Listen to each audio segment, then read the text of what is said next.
Every predator has a code, but Dexter Morgan's was different.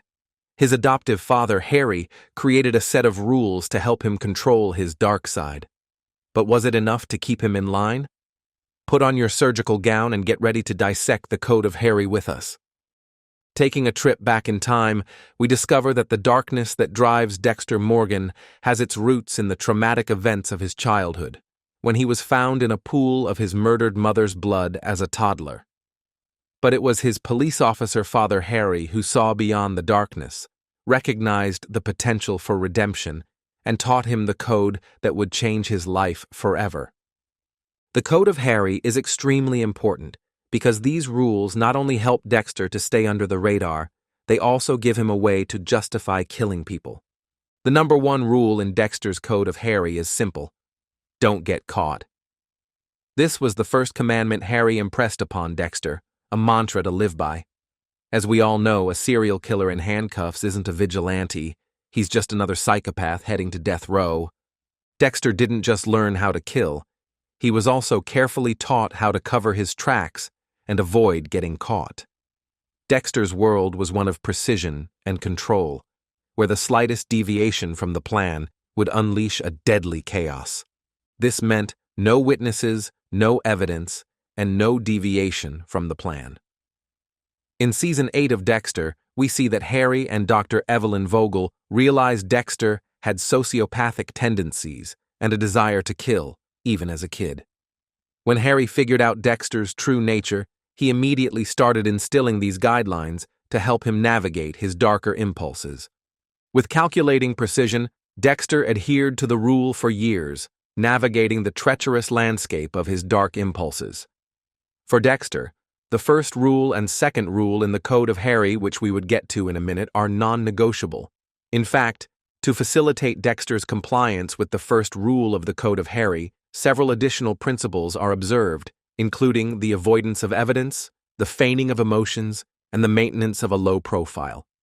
But avoiding suspicion meant more than playing the part. It meant covering every track, leaving no loose ends. Dexter's dad made sure he knew the drill. Choose your target carefully, stay in control, and don't leave any evidence behind. A single misstep, a single drop of blood out of place, and the illusion would shatter. Harry Morgan's emphasis on this rule proves how much he loves and wants to protect Dexter. Harry's rules were all about keeping Dexter safe from the consequences of his actions, making sure his dark passenger didn't ruin his life. You'd think with all these precautions Dexter would never slip up, but surprisingly, he came close to getting caught a lot. Remember Dokes? Dokes saw through the mask, forcing Dexter into a dangerous game of cat and mouse. Unlike everyone else, Dokes isn't fooled by Dexter's fake persona. Right from the start, Dokes had a gut feeling that something wasn't quite right about Dexter, and he wasn't willing to let it slide. As a seasoned homicide detective, Dokes has a keen sense of instinct, a soldier's toughness, and a straightforward approach to life, and he is not afraid to call Dexter out. What makes their dynamic so interesting is that while everyone else thinks Dexter is just a quirky forensic analyst, Dokes sees him for what he really is, a predator hiding in plain sight. The tension between them keeps building, and Dokes gets to the point where he's basically stalking Dexter, desperate to prove that he's onto something. But our favorite serial killer is no amateur. He knows exactly how to play the game. He effortlessly sets Dokes up, makes him look crazy, and gets away with it. Things come to a head when Dokes finds out about Dexter's creepy blood slides. For a moment, Dokes is vindicated, but then Dexter turns the tables and captures him. What's really sad about Dokes is that he never stood a chance. He was way too honest, too straightforward, and that's what made him the perfect target for Dexter. And to make matters worse, he gets killed in an explosion and then framed for the Bay Harbor butcher murders. Dokes got too close to the truth, and even though Dexter didn't actually kill him, it still set off a chain reaction that put Dexter on the police's radar. But this was only the beginning of Dexter's troubles. Before we go further, don't forget to like, share, and comment below. For most people, the idea of innocence is clear-cut, black and white, right and wrong. But for Dexter, The whole idea of innocence was a lot more complicated. It was like a thin line between good and evil, and he was constantly walking that tightrope. This is where the second absolute rule of the Code of Harry comes in. Don't kill innocents. This rule was his father's way of keeping him grounded, of preventing him from becoming a mindless killer and losing all sense of purpose.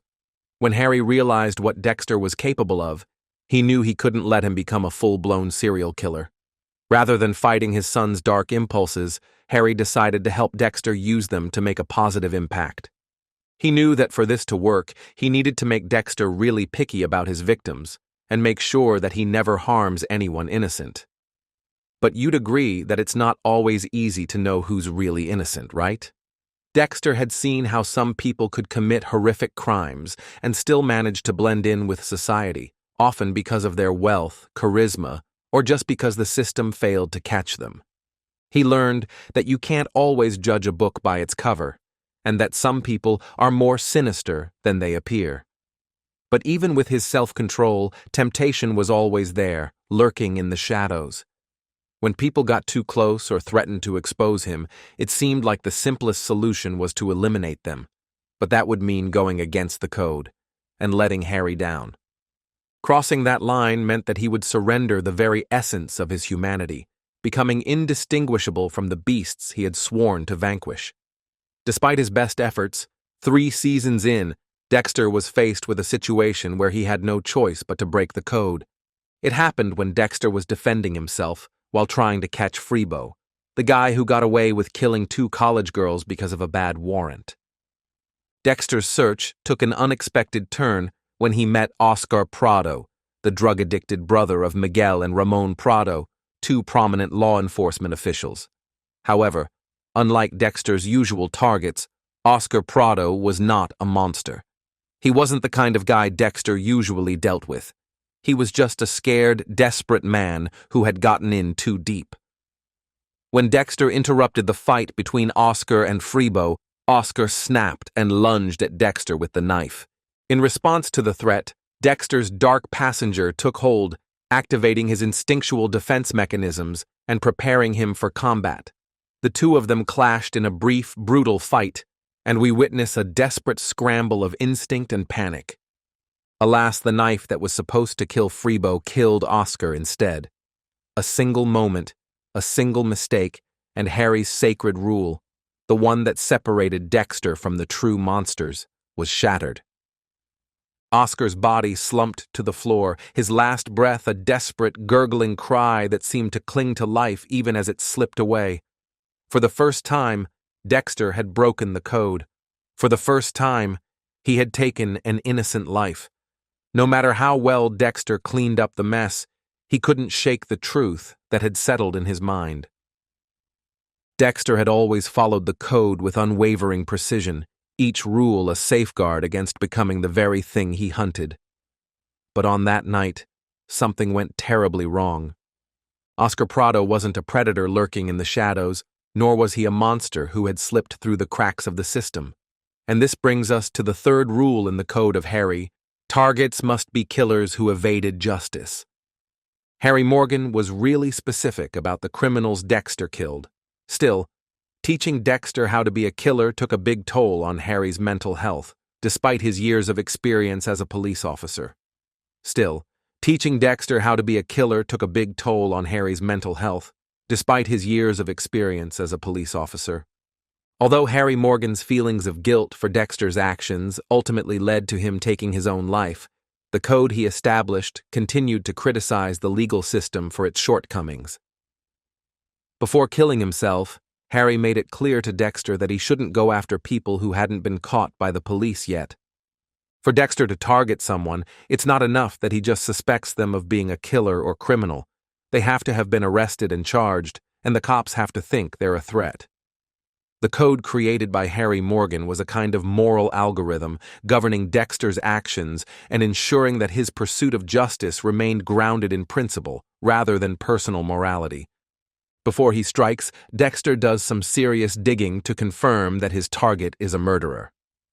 But Dexter broke the third rule again, and it happened just 2 episodes after he killed Oscar Prado in Season 3 of Dexter. Dexter made a conscious choice to break the code of Harry and kill Nathan Martin, rather than it being some kind of accidental self-defense thing. It started on a normal shopping trip. Dexter, Rita, and the kids were at the grocery store when Dexter noticed Astor chatting with a guy who was basically his age. Dexter's radar goes off, and he thinks the guy is a predator, but not for the same reasons he is. Dexter hurries over to the guy, trying to act cool in front of Astor. Nathan doesn't catch on right away, and he just keeps standing there, locked in a stare-down with Dexter.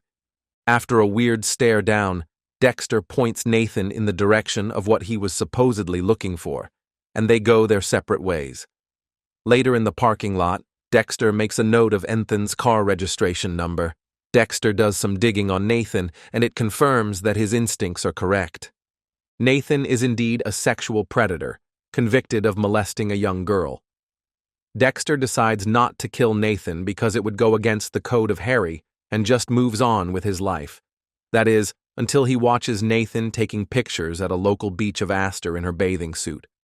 This leads to Dexter confronting Nathan at a cafe, telling him to stay away from Astor and bringing up his shady past. Dexter was still not convinced, even after Nathan denied any wrongdoing. So, that night, Dexter sneaks over to Nathan's place and finds him checking out the pics he took of Astor at the beach. Without hesitation, Dexter creeps up behind him and strangles him with a garrote, saying, "Nobody hurts my children." Dexter's deviation from his code, having killed someone who did not meet his criteria, is justified in his mind by his strong distaste for individuals who harm children. While removing Nathan's body, Dexter retrieves a carton of milk from the refrigerator, having recalled Rita's request to pick up milk for the children. The code of Harry wasn't just about killing bad people. It was also about doing it for the right reasons, which could be for justice, balance, and purpose. Without that, the ritual was meaningless, and the act would be nothing more than chaos disguised as control. Which brings us to the fourth rule. Killing must serve a purpose. Out of all Harry Morgan's laid-down rules, killing must serve a purpose is probably the most important one. It is this rule that reveals the profound depth of Harry's vision, a vision that transcended the boundaries of paternal love and spoke to the very essence of Dexter's existence. As a police officer, Harry is against murder. However, he also knows that the legal system is full of loopholes that allows many killers to go scot-free. And so, Harry forged the code, a moral compass designed to tame the tempests of Dexter's psyche, channeling his primal fury into a force for justice. Harry wanted to make sure Dexter understood this, so he made it a key part of the code. Dexter must only kill when there is a clear, solid reason. Harry realized Dexter's urge to kill was just that, an urge. So he made a rule that all of his kills had to have a reason behind them, or else it was just plain murder. Brian Moser, Dexter's brother and the ice truck killer, is a perfect example of what Dexter might have become without this rule to guide him. Witnessing his mom's murder messed with Brian's head and gave him some pretty dark impulses that led him to kill.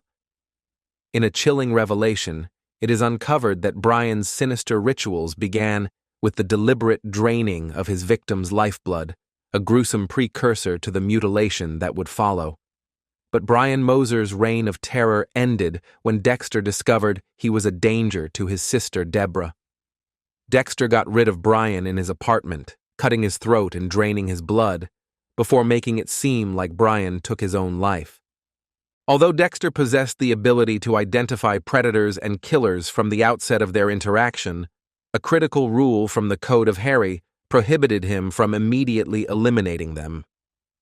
We see this play out with Nathan Martin, a pedophile who Dexter initially lets off the hook because he hasn't actually killed anyone. This brings us to the fifth and final rule, no preemptive killing. Of all the rules Harry Morgan left for Dexter that aren't methods for keeping his identity concealed, is one of the most specific. Harry was confident in Dexter's ability to identify other serial killers even without concrete evidence, because he knew Dexter was smart and perceptive. To avoid any mistakes, Harry added a rule to the code of Harry that said he couldn't kill anyone unless he was sure they deserved it. It's simply not enough for Dexter to rely on his understanding of serial killer psychology to identify a potential target. He must have proof. Another thing Dexter isn't allowed to do is prevent crimes that haven't happened yet. In the Dexter episode Seeing Red, the 10th episode of Season 1, Dexter mentions that Harry was very clear about this particular rule, and was also candid that sometimes he finds breaking it tempting. Even with this clear rule, Dexter sometimes messed up and killed people who didn't meet the criteria. A notable example of Dexter's misjudgment was the case of Jonathan Farrow, a photographer specializing in fashion and S&M, whom Dexter erroneously believed was responsible for the murders of several of his models. Dexter discovered that Farrow was a total creep who abused his models, and he decided to take him out before he had all the proof he needed to confirm Farrow was the murderer. Now, Dexter, convinced that Farrow was guilty, abducted him, and even though Farrow claimed he only hurt the women for his art and didn't actually kill them, Dexter still went ahead with the kill. It was a major surprise for Dexter when he discovered that Timothy Brand, Farrow's assistant, was the one who actually committed the murder, not Farrow. Thanks for dissecting the code of Harry with us. Click on this video for more epic Dexter insides.